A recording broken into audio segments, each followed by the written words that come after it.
Hi, I'm Emily. And I'm Paulus. And this is Up Your Arts, the podcast that explores how creativity can enrich your life. And does it, Emily? Has anybody written to us this week? Yes, they have. Oh, good. So, Oh, good. Yeah. Okay. And it's been quite good as well, because it's been ones that have been, you know, how we were talking about with The Artist's Way, how we see different things as creative. So, like gardening. So we have a gardening one, and a cooking one, and a baking. Marvellous. Yeah. So Claire from Wigan. Hello, Claire. Hi, Claire. She said, revolves around food, mainly eating to start, but she organises a baking group. So they bake different things each month, and it's mainly she loves it because because she gets creative, and then also gets to chat with a group of friends, and she's met some really amazing people through doing it. So, and she also does some writing about food as well as a result. So so it's quite amazing. So I was like, oh, baking, yes, tick. Good stuff, Claire. Thank you for that. And we had Helen from London, who likes to garden and cook. At the same time? Yeah. I think she uses stuff from her garden for her cooking. I'd like to be one of those people. I'd like to be like, I'm just popping outside for a radish to throw on top of this, you know. And oh yes, of course, I'll just snip off some mint to throw in my Pims. Actually, I do that. That's fine. Mint's really easy to grow, everybody, by the way. If you've never tried to grow anything at all, mint is like a weed. Just keep it in a pot, even once you've put it in the ground. Keep it in the pot in the ground, otherwise it will take over your life. That's my top tip. Okay. I've never made. I've always meant to grow herbs. We did manage to recently, because I've been trying to encourage my husband to grow them, because I'm like, I'll kill them. And the way to do that, I ended up buying him a hydroponics kind of set. Oh, that sounds quite full on, actually. Yeah. Well, it's really easy because it's connected to an app, and it'll tell you when you need to water it. Oh, so it's like a Tamagotchi. It just squeaks when it wants something, is it? Okay, great. My husband works for the Eden Project, and before he worked there, he worked at Kew Gardens, and before that, he worked at the Royal Horticultural Society. And last month, he killed a cactus. Wow. Mind you, I've managed that as well. That's why I don't do gardening. My creativity is not in green. I'm surrounded by cactus killers. Who else have you heard from, Emily? So that was who I'd heard from. I believe you said you had heard from us too. Well, I did pantomime with the very, very, very lovely Adam Garcia at Christmas time in Ipswich. A big up to the Regent Theatre, Ipswich, and Enchanted Entertainment. And Adam is very well known for his tap dancing. He did it in the movie Coyote Ugly, and he was in Wicked in the West End, I think the first cast of Wicked in the West End. And he's currently doing for free on Instagram tap dancing classes. They're quite short. They're sort of like plonk your child in front of him whilst you recover from your day of homeschooling, and you can find him on Instagram at that Adam Garcia. Amazing! It's very amazing. I like it. I think I might watch that now. Now, can we find a segue from Coyote Ugly to our guest? Go on, find a way, Emma. You can do this. Coyote Ugly is about women and of female empowerment. Yes, I'm buying that. Okay, yeah. Yes, it is. And our guest. And now you're giggling too much to introduce our guest. This might be Dorian Black all over again. So, performer, writer, broadcaster, and researcher, Naomi Paxton. And the crowd went wild. Woo! Naomi has gone for the traditional books in the background, sort of early COVID look. People all over the world are going to be judging your bookshelves. Are you okay with that? I have carefully curated them, so fill your boots. Go for it. Oh, all right. Great. Okay, I'm just going to let you two chat whilst I peer. Okay. Oh, Angela Carter. Good. I like her. Well, yes. So I suppose the Coyote Ugly connection that we were trying to make. Yeah, Crowbarring that in there, kids. I've put some slap on. Do you know what I mean? Thanks, Mum. Yeah. Could you get on the table and dance for us? Is that sort of anti-feminist, really, isn't it?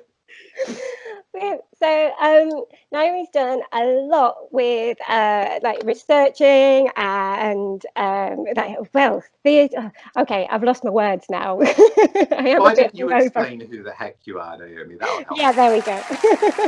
Hello, I'm Naomi Paxton, and I'm a theatre historian and an academic in one part of my life. In another part of my life, I'm a broadcaster, radio broadcaster, and public engagement person. In another part of my life, and then another part of my life, I'm a cabaret performer, character comic, and magician. So it's called a portfolio career, but with the cases behind me, I'm here as a theatre historian, particularly, and an academic. There we go. Theatre historian. Well, you're definitely our first theatre historian on the show. And I mean, does theatre historian basically mean you just find out what was happening in theatre in 1600 and then tell people about it? Is that what it is? I don't go that far back. I'm pretty much early 20th century. I specifically research actually the contribution of theatre and entertainment professionals to the Votes for Women movement, so the suffrage movement. Yes. Oh my God! Yes. Super. So yes, I was getting very excited about that this afternoon. Sorry. But yeah, because I was watching a few of your clips from when you've been on the BBC, and it seems to be now on the Beeb quite a bit, talking about the suffragette movement. And yeah, it was. I really like the street theatre of selling. Can you tell us a bit more about that? Oh yeah, suffrage newspapers. Yeah, I really like. So each of the major suffrage societies in the 1910s had their own newspaper. So often we hear about kind of the purple, white and green, the Suffragette, but they were just one society. They were great at branding, which is why we know about them.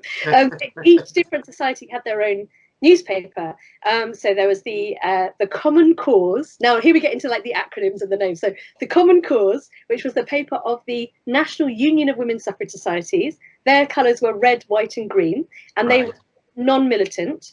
Then there was The Vote, which was the newspaper of the Women's Freedom League. Their colours were green and gold, and they were militant societies.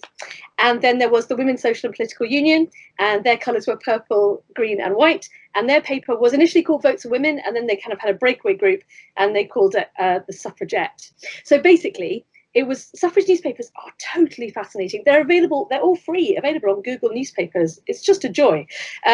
So people were selling those in suffrage shops and at events. But also one of the kind of rites of passage for suffrage campaigners was to be visibly kind of visible activists. Anyone who's ever stood kind of in a march or in a T-shirt will know how that makes you feel. And so there were, particularly in women, particularly in London, in the West End, there were newspaper sellers outside restaurants and outside theatres selling suffrage newspapers and trying to actively get into dialogue with people. And I'm just totally fascinated by that. There's one actress, a musical comedy performer actually, who talks about she was so used to being on stage, but to be standing in Piccadilly Circus and have people looking at her as a kind of political activist, she wasn't prepared for that at all. So it was a really interesting way of kind of being in public space, particularly for kind of theatre performers. It must have been so vibrant. I was walking, I used to do walks around the West End where we could go out. Sure. And I was just even walking from Charing Cross Station, for example, down to Drury Lane. You're passing so many shops and buildings and offices where there would have been kind of visible suffrage campaigners actively seeking interactions. I think that's the bit that I really like. They weren't hiding away or just issuing diktats. They were wanting to have those conversations. So yeah, it was really cool. So, Naomi, is it that a lot of the people that were involved with these different groups were from a theatre background or worked in theatre, or is it the theatre of doing that and engaging with people in the street and members of the public that your research focuses on? I particularly focus on a group called the Actresses Franchise League, which started in 1908. And it was open, initially it was open to any woman who was or had been in the theatre profession. So there's kind of variety performers, there are dancers, so ballet dancers, folk dancers, modern dancers, singers, as well as like basically turns of all kind, and people who work backstage. And by 1913, they had nearly 1,000 members, female members. They had an affiliated men's group, and they had 100 patrons in the theatre industry. So they produced plays and put plays on. Suffrage theatre is a really interesting phenomenon. It kind of happens between 1907 and 1917. And it's really about finding different and really creative ways to reach out and communicate with people. So they never do like an all-female Hamlet or an all-female Lear. They make new work that just reaches out to people and kind of tells the stories that people are experiencing. And there's a kind of layered thing, because the actresses are, and the actors are kind of visibly then being visible about their own political affiliations. So there's a kind of a layering of that. But it's great. I mean, there's martial arts demonstrations, love. There's Suffrage and Judy shows, which were just amazing and completely kind of subverts. Those Suffrage Punch and Judy shows were performed by members of the men's political union, who were the militant men's group. Yeah, performed by men. And so if you think of Punch, maybe not punching across, but punching up the playboard, if Punch is played by a suffrage campaigner, then maybe they're both kind of punching up, and it's not just playing with those dynamics, and also like thinking about audiences, thinking about the way children respond, the tropes and ideas that we have about how genders behave, and how genders were supposed to behave even then, and just kind of teasing out the threads of that, and not in a kind of you must learn from our theatre. Just super fun, and they make immersive role-playing environments like interactive prison cells, and yeah, it's great. You said, what did I say? Vegetarianism, roller skating, and jujitsu. The suffragettes were all over all three of them. Those are my retirement plans, quite frankly. So yeah, so it's theatre, but it's also a dedicated theatre group. Right. Yes. Professionals, basically. And part of your life is as a performer, as your alter ego Ada Campe, who I adore. She's absolutely amazing. I mean, I can take or leave you, but Ada Campe, I absolutely love. Does Ada get political on your behalf, or on behalf of anybody else, or is that something you don't want to do on stage yourself? I do fundraisers for the Women's Equality Party. Mm-hmm. I suppose, and I do quite a lot of kind of feminist fundraisers and events. I haven't made her overtly political, but because it's me underneath, and my networks, how I came to it and how she's kind of developed as a character, my networks have been predominantly kind of queer and feminist. So I suppose I support those causes through her. But no, I don't try and force her to be anything. I think there is something about that kind of layered representing. If you're there on stage making people laugh as part and supporting through that way, then that's an absolutely valid way to do it. So the thing I actually was really moved about, so the Actresses Franchise League kind of sometimes went and did their party pieces at sort of big fundraisers or events, and when I was asked to perform at the Women's Equality Party conference, the first one in Manchester, I was just thrilled they hadn't asked me to come and do my strokey beard thing. I was thrilled that I paid Camp to come and tit about with a duck for 12 minutes. And I thought, that's how I'm showing my support for this, and that's what they want. So it's yeah, she's not overtly political, but I'm not secretive about my affiliations. Do you know why I bring it up? And look, you two both are on social media, and neither of you live under rocks, so I don't think this is going to surprise you. But in the last couple of weeks, with being very, very loud campaigns, both for trans people and Black people in our country, at least, I've noticed, and I've had a tiny little bit of experience, of people, my followers / fans, sort of saying, I don't want you to tell me your politics. You are supposed to be the fluff in my life. You're to sing a song, you're to drag up and be colourful, you're to tell a joke, but I don't want to know what you think about trans lives or Black lives. And no one's told me not to, but I know other performers that have literally been told, I do not want to hear that from you. That's not what your job is. I think if you think about the amazing musicians over the years that have been so astonishingly powerful in using their platform to try and make a change, but Nina Simone, Bob Marley are the two that come to my mind straight away. But you could go right down to burrow into tens and hundreds of them, and I just wondered what you guys thought about that. I've lost quite a lot of followers tweeting, particularly around Black Lives Matter. Sodom. I deliberately dressed up and made an Ada video for Black Lives Matter and posted that on my social media platforms. I suppose it's the idea that somehow entertainment and cabaret is removed from the world, that it's not part of that. And of course, it's always been a really radical space, and it should be a space in which we can discuss anything. And these things make us uncomfortable, and that's why they need to be discussed. So yeah, I suppose it's tricky on social media. The one thing, actually, I worked in Parliament in 2018, and I was not allowed to express any political affiliations either way in 2018. Although Ada Campe she was allowed.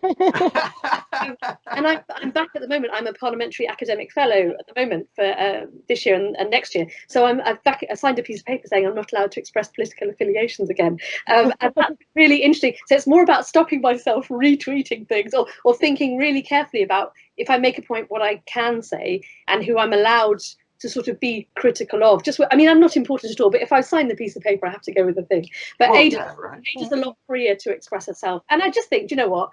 It is what it is. And if you're not there to see that, or you find that too uncomfortable to deal with, then that's on you.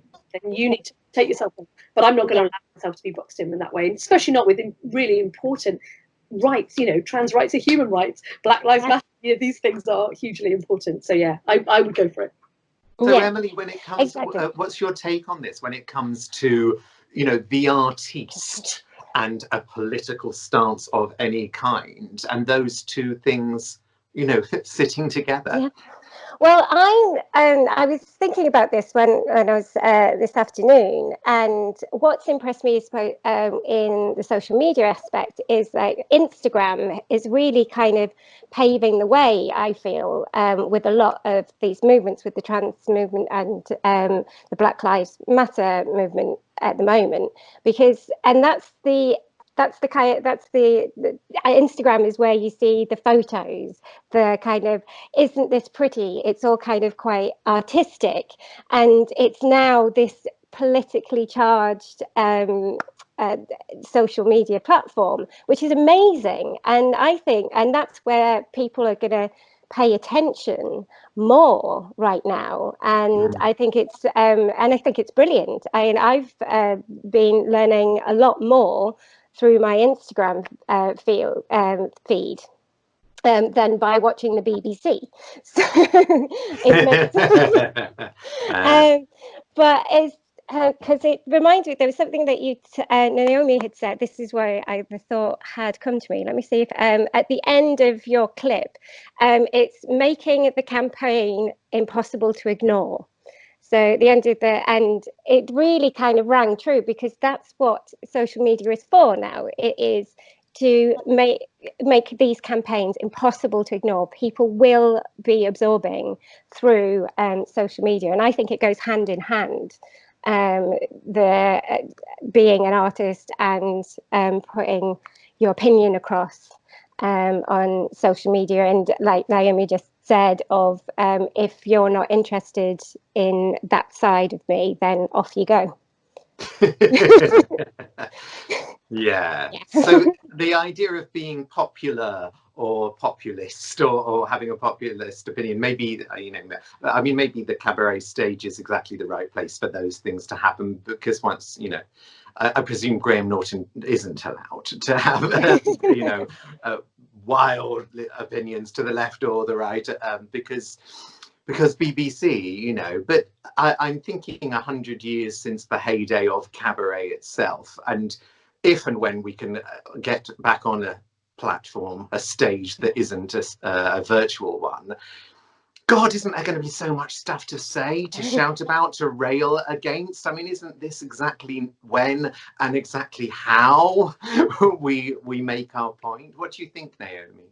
Yeah, I think the magical thing about the stage is that middle ground, that sense of communication between where the audience are and you are, and the total joy and the uniqueness of us being in that space at that moment. And I mean, you can feel it with different audiences, what people want to share or what people are seeing or how comfortable they are within that space. But it's that human connection is how we learn. I suppose we want to complicate things so much by saying, oh, it's this or it's that, the other. But actually that human connection and finding ways, using your powers for good as a cabaret artiste, however that good might manifest, I think is yeah, it's really important. And I mean, I suppose I'm not like Graham Norton. There's political, and then there's political, isn't there, with a small p. I mean, the fact that he's a kind of an openly gay man and, you know, coming into people's lives in that way is still really important. And I don't think we can underestimate visibility and representation. And it may not be as radical sometimes as we would like it to be for various reasons, but it's so important to have increasingly kind of a range of representative voices and people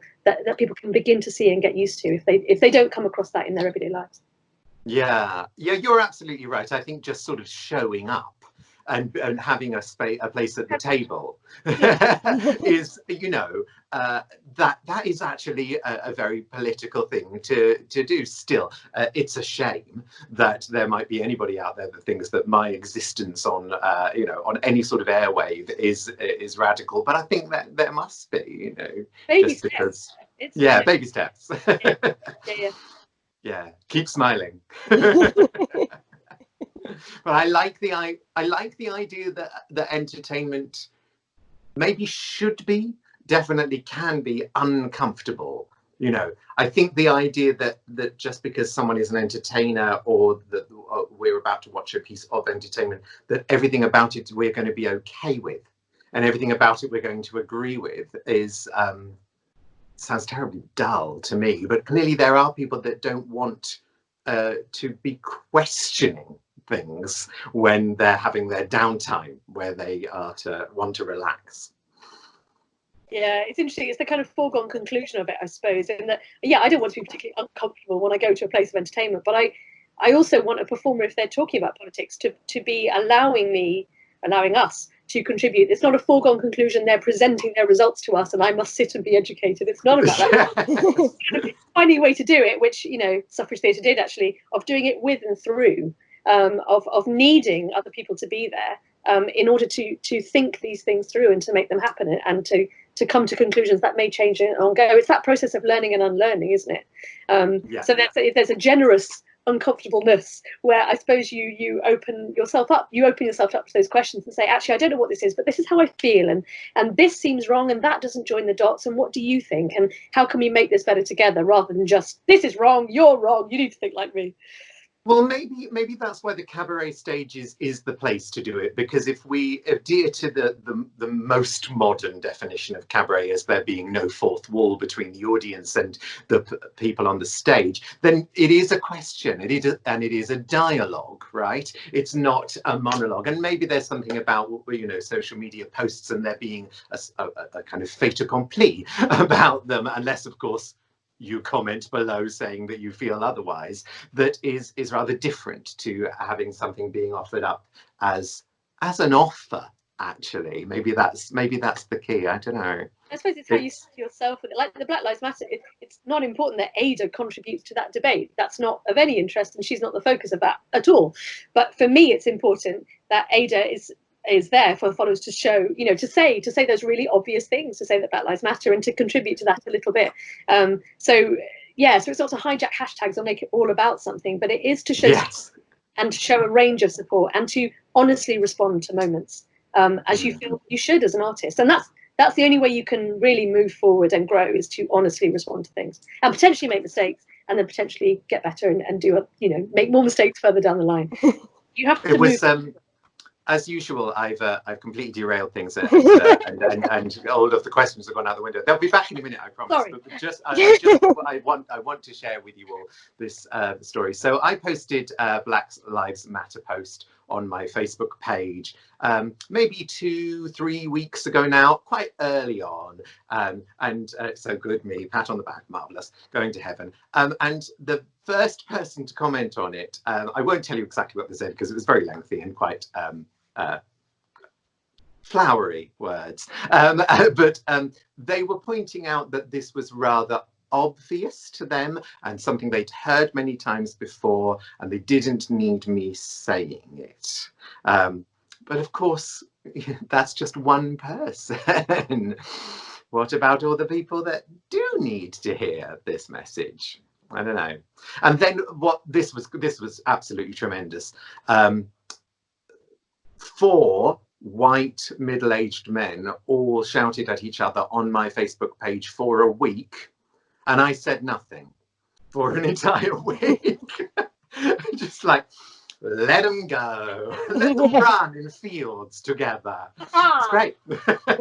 Actually, one of the things I do try and do is, Ada, when I'm writing new material, is I try not to go to kind of default cultural positions. So I try just not to make everybody white. I try to vary pronouns, and just think about those things in the writing of it. So none of that stuff should really feel like it's being shoved down your throat. But I have thought about it, and it won't affect the silliness of the Shaggy Dog story. But actually, I'm not going for what you might think would be the obvious response, or the kind of casual, possibly sort of racism or assumptions that you might make of a sort of an old-fashioned variety artiste. I'm in there, so everything, I have thought about everything, and it should be as inclusive and intersectional as possible without being rammed down your throat. Like the Punch and Judy from the Suffragettes. It's like a subversion of what we would normally expect, right? It doesn't mean it's joyless and sad. It just means I don't think it's possible to be joyless and sad in the company of Ada Campe. She's just, if you've never seen Ada Campe, just find her and make her say "tiny little hat" to you. She's amazing. Emily, I'm so sorry. I know you've got real questions. I suppose going back to what the suffragettes used to do, like in the groups, the Jujitsu suffragette, I think, is a brilliant story. I want to hear it again, if that's okay. Yes, please. Yeah. Well, so Jiu-Jitsu was this huge Edwardian craze, kind of late Victorian Edwardian craze, health and strength, fitness, same with vegetarianism, really. So there was this amazing guy. Well, no, there was this amazing woman called Edith Garrod, who was the Jiu-Jitsu suffragette, and who was the one who taught Jiu-Jitsu classes to suffrage campaigners twice weekly, and taught the suffrage bodyguard, and also made films, had a great time. But she learned in the dojo of this chap called Edward Barton Wright, who started his School of Physical Arms and Culture on Shaftesbury Avenue. And he taught, they taught a mix of, well, no, there were 3 different styles. I think there was I'm going to get this wrong, a Swiss style of boxing called Schwingen, French style, great name. I might be wrong, called Savate, and then Japanese Jiu-Jitsu. And Edward Barton Wright combined all these things and named them Bar-Titsu after himself, Bar-Titsu, which is actually, fact fans, is the martial art that Sherlock Holmes is supposed to have done. Arthur Conan Doyle wrote Bar-Titsu. Oh. Hey, how about that? But so Edith Garrod and her husband were learning Japanese Jiu-Jitsu in the dojo. And when their instructor went back to Japan, they started up their own dojo near Liberties, actually, near Oxford Circus. Yeah, she was an amazing campaigner. And the performance of violence, particularly as kind of militancy happens more in the 1910s, is really interesting in the suffrage movement. And Edith and her husband, so Edith was 5 foot, I'm 5 foot, she was 5 foot tall. And she would do these kind of like a 3-act exhibition show, basically, with her husband, who's dressed as a policeman, where the policeman would rush her in various ways, and then she'd flip him on his back, or trip him over or do something, and crowds would gather, and it would be tremendously popular. And there were jiu-jitsu plays as well at the same time. So it's interesting. It's kind of bloodless violence, which is really interesting. So it's quite hard to disapprove of, even if you disapprove of militancy and direct action. Jiu-jitsu is all about using somebody else's strength against them. So you're not attacking, you are receiving and moving on. And actually, it's Edith Garrod's skill as a 5-foot woman that means that she can overwhelm or overpower people who are much bigger than her. So the suffrage movement people were learning jiu-jitsu, the police were learning jiu-jitsu, and in World War I, actually, the Women Police Service that was set up in 1914, part of their training was jiu-jitsu, because it wasn't about brute power, it was about knowledge. And so it's a really interesting story, and there are some fantastic pictures. I have learned a bit of jiu-jitsu in order to do some demonstrations, very slowly. It's very hard to do in a big hat. There are pictures of me. But the person I actually spoke to, there's a comic called Izzy Lawrence, and I spoke to her about this quite some years ago. And then she went to learn jiu-jitsu, and she's written a children's book, actually, that includes jiu-jitsu and a child learning jiu-jitsu in the suffrage campaign. So yeah, that's a great present for any kids, I think it's called Letty Peg, or it includes the word Letty Peg in the title. So yeah, so the performance of violence, and also the kind of modelling of action. So you might not be going out and demonstrating, you might not be having fights with policemen or with other people, but you have agency. Your physical body has agency, and your body as a woman in this period, which is quite contained and considered to be weak and sort of focused on childbearing and not capable of hard labour unless you're working class, you actually don't have models of much activism and much kind of physical strength.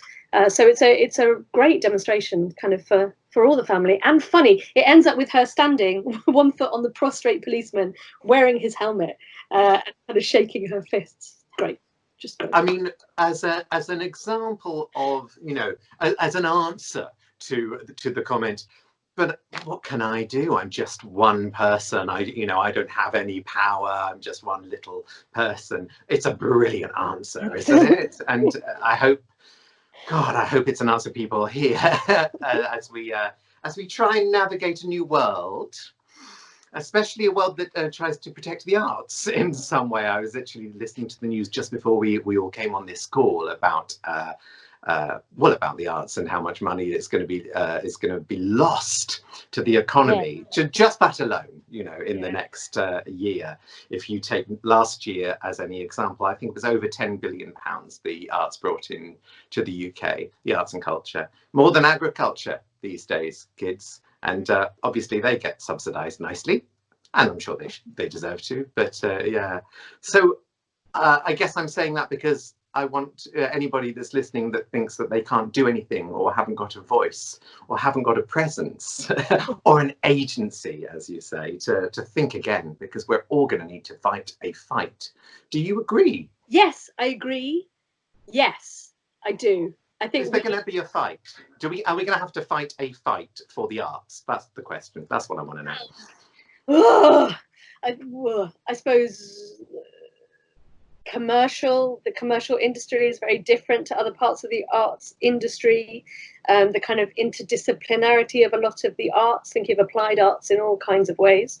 I suppose there are different battles to be fought on different fronts, because there are different ways you can advocate and articulate the cause for each thing.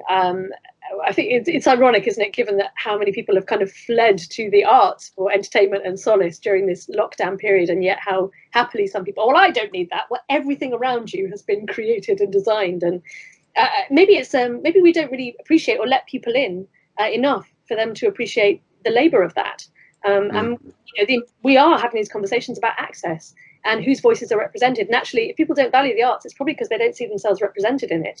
They don't see stories told that feel like their stories. And that's an ongoing problem. And actually, that's something that the industry really does need to confront. Yes, there's entertainment, but actually, if people are going to value something because they find a point of connection in it. And so we need more points of connection, and then we'll have more people on our side. Yeah. Emily, what do you reckon? Yeah, I'm going to go off on a bit of a tangent with this one, because okay, tangent time.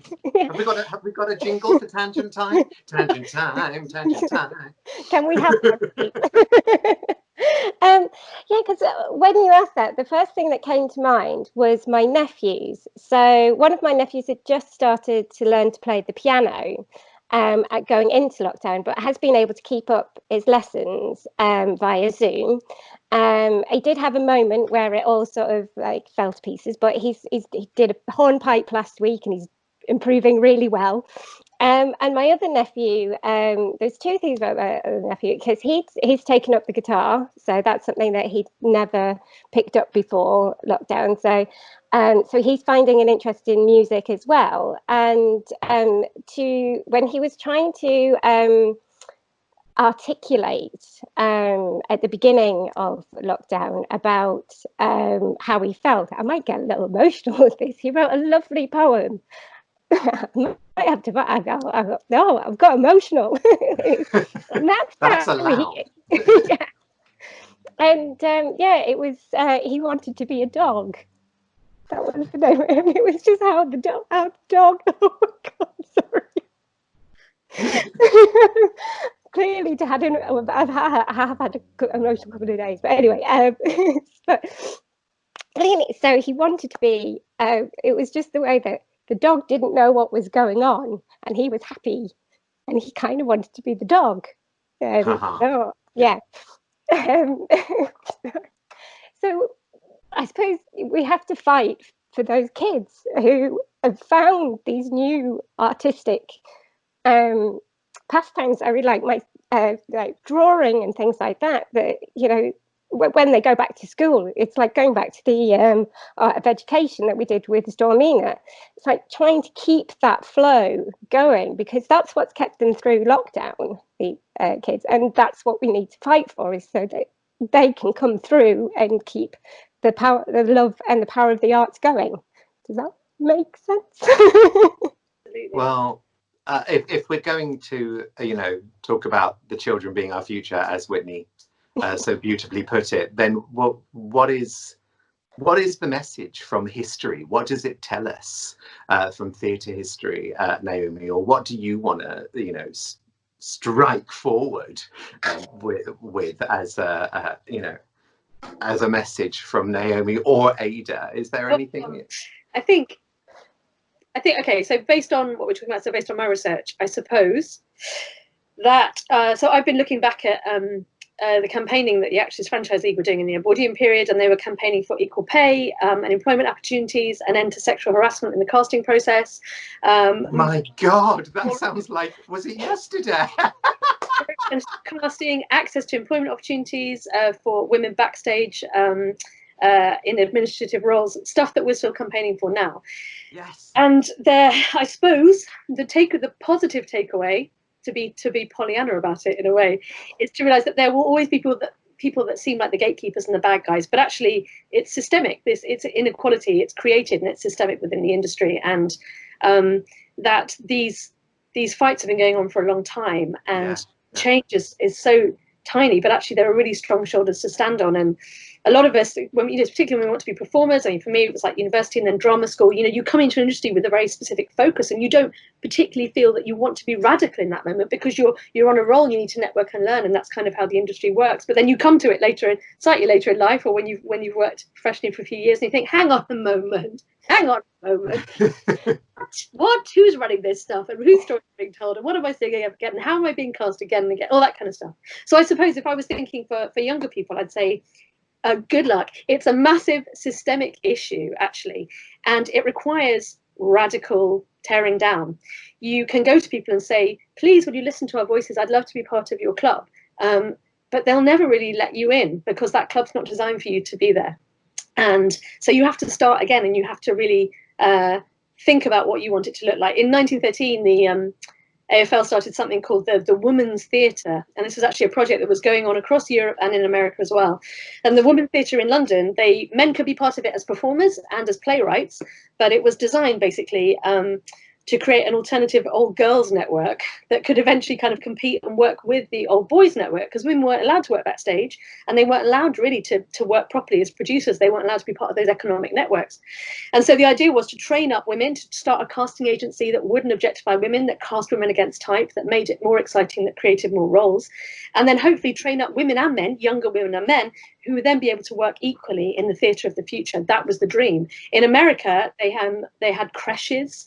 They built entire new theatre buildings with performances at different times of the day, so that men and women could come together. It was sorry, what decade are we talking about here? 1890s and 1900s and 1900s. Oh my God! Wow! Yeah. So it's been thunk. People have thought this before. Don't feel defeatist about that. Actually harness the energy of that. Read their words. Feel massively inspired by them. Feel that you have strong shoulders to stand on, and push on through, because asking for it nicely, people always say, oh yeah, that's not the right way to protest. Oh no, you shouldn't do that. Oh no, you must do this, or you must be quiet, you must write nice letters. It doesn't work. People don't get power that way. You have to think about how to articulate it. And if I could pass on anything, it would be, I came to this when I was too old, really. If I felt like this and had the knowledge, I never did the suffragettes at school. I only discovered this in my late 20s, this whole thing. Actually, that if I had the knowledge before and was able to zoom out and look at the wider picture, God, things could have been so different. And I would have taken my turn. It is cyclical. You see kind of bubbles up a bit, and then it dies down, and then bubbles up and dies down. But push on through, and don't ask to be part of somebody else's game. If that game isn't designed for you to play, make your own game, and then they'll ask to be part of yours. Now, see, this leads us on to your recent news about a club that you have managed to get into. Yes. Do you want to tell us about that? So the Magic Circle. So I've just been, inaugurate. I don't know what the word is. I think it's inaugurated, isn't it? Yeah, I think that's what they use. Yeah. In the but you're in. I'm in. She said. Yeah. So they only let women in from 1991, which is quite interesting. How long ago was that? 29 years ago. 29 years ago. Yeah, 29 years ago.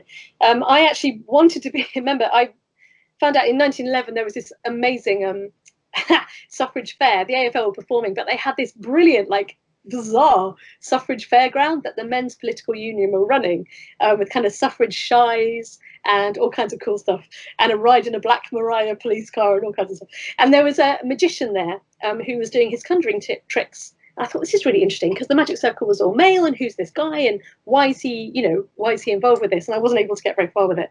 But I used to work as a magician's assistant for a few years in a late night magic cabaret show, and so I knew lots of magicians, and I've been to the club a couple of times, but I'd heard mixed things about it. And then when in 2016, when it was 25 years since women were allowed to join, I thought, well, I should apply, because it's really important to be part of a different voice. And I'm not wildly diverse, but I'm queer and I'm here.